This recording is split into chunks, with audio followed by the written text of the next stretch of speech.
Hello students, आज हम लोग पढ़ेंगे accounting treatment of workmen's compensation reserve, investment fluctuation fund and contingency reserve.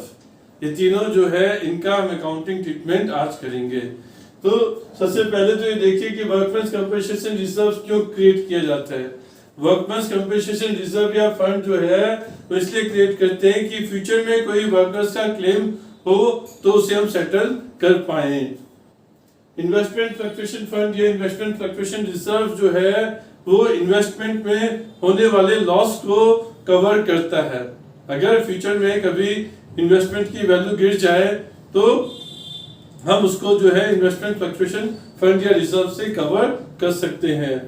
और जो कंटीजेंसी रिजर्व्स है ये फ्यूचर में जो हमारी कंटीजेंट लायबिलिटीज हैं अगर वो एक्चुअल लायबिलिटीज में कन्वर्ट होती हैं तब उसको हम मेट कर सकते हैं कंटीजेंसी रिजर्व से। अब इनका अकाउंटिंग ट्रीटमेंट समझते हैं बच्चों कि सपोज करते हैं कि वर्कमेंस कंपनसेशन फंड हमारे पास 10,000 रुपए का है और क्लेम जो है वो 4,000 का है। अगर क्लेम जो है वर्कमेंस कंपनसेशन फंड से कम है तो जो डिफरेंस होगा वो पार्टनर्स के कैपिटल अकाउंट में डिस्ट्रीब्यूट हो जाएगा ओल्ड रेशियो में ओल्ड पार्टनर्स में। तो इसकी एंट्री हो जाएगी। सबसे पहले तो वर्कमेंस कंपनसेशन फंड को डेबिट करना है। जो भी फंड होगा उसको हम लोग डेबिट करेंगे। जैसे वर्कमेंस कंपनसेशन फंड को डेबिट करेंगे, यहाँ पे इन्वेस्टमेंट फ्लक्चुएशन फंड को डेबिट करेंगे, यहाँ पे कंटीजेंसी रिजर्व को डेबिट करेंगे। मतलब अगर ये बैलेंस शीट में अपेयर कर रहे हैं तो इनको हमेशा डेबिट करना है। तो क्रेडिट किसे करेंगे? क्लेम कितना है 4,000 रुपीज, तो क्लेम 4,000 का तो 4,000 को क्रेडिट करेंगे टू वर्कमेंस कंपनसेशन क्लेम। अगर मार्केट वैल्यू 4,000 से कम हो गई, हमारी इन्वेस्टमेंट की वैल्यू 4,000 रुपए से कम हो गई तो 4,000 का लॉस हो जाएगा, तो टू इन्वेस्टमेंट 4,000 रुपीज।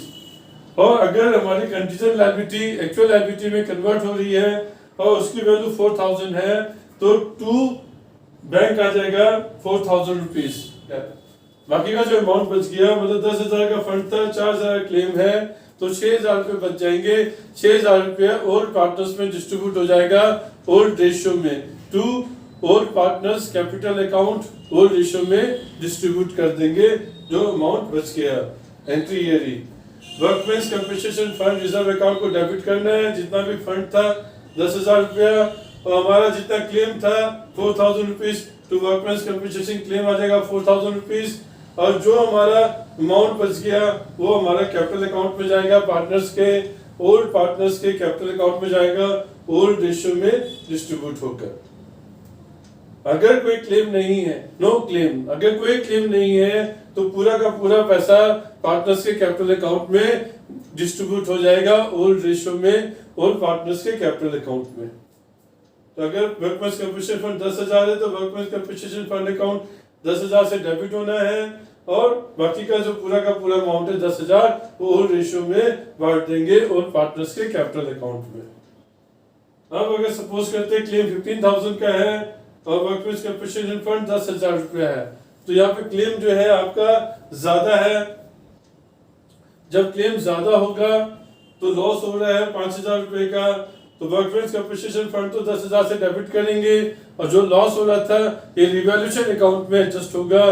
मतलब एंट्री हो जाएगी workmen's compensation fund account debit 10,000 रुपया, रिवैल्यूएशन अकाउंट डेबिट 5,000 रुपया टू वर्कमेंस कंपनसेशन क्लेम 15,000 रुपया। तो ये आपका तीनों केसेस के हिसाब से हुआ। ऐसे ही आपकी इन्वेस्टमेंट फ्लक्चुएशन फंड के साथ होगा। अगर इन्वेस्टमेंट की वैल्यू 4,000 से कम हो रही है तो इन्वेस्टमेंट को क्रेडिट करेंगे 4,000 रुपए से, इन्वेस्टमेंट फ्लक्चुएशन फंड को 10,000 से डेबिट करेंगे हर केस में।